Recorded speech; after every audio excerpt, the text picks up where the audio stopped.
日日咁做運動，有冇諗過其實順序搞錯咗，會令你減脂同埋增肌事倍功半呢？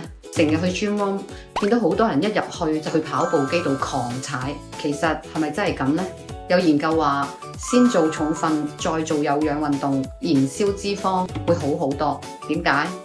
因為重訓已經用咗你身體嘅肝糖，之後做有氧運動，身體就會直接開啟燃燒模式，減脂就事半功倍啦。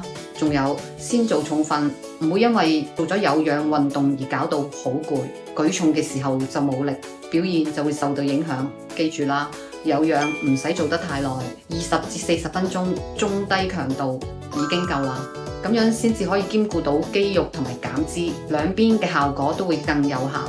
如果你都想用科學減脂增肌，又或者唔知道做咩運動組合先啱，可以揾我幫你設計下方法。你平時做運動係做有氧先啦，定係做重訓先呢？留言同我哋分享下你嘅習慣，記得分享呢條片俾成日做運動嘅朋友睇下佢做邊樣先。關注迪安，一齊身心健康生活。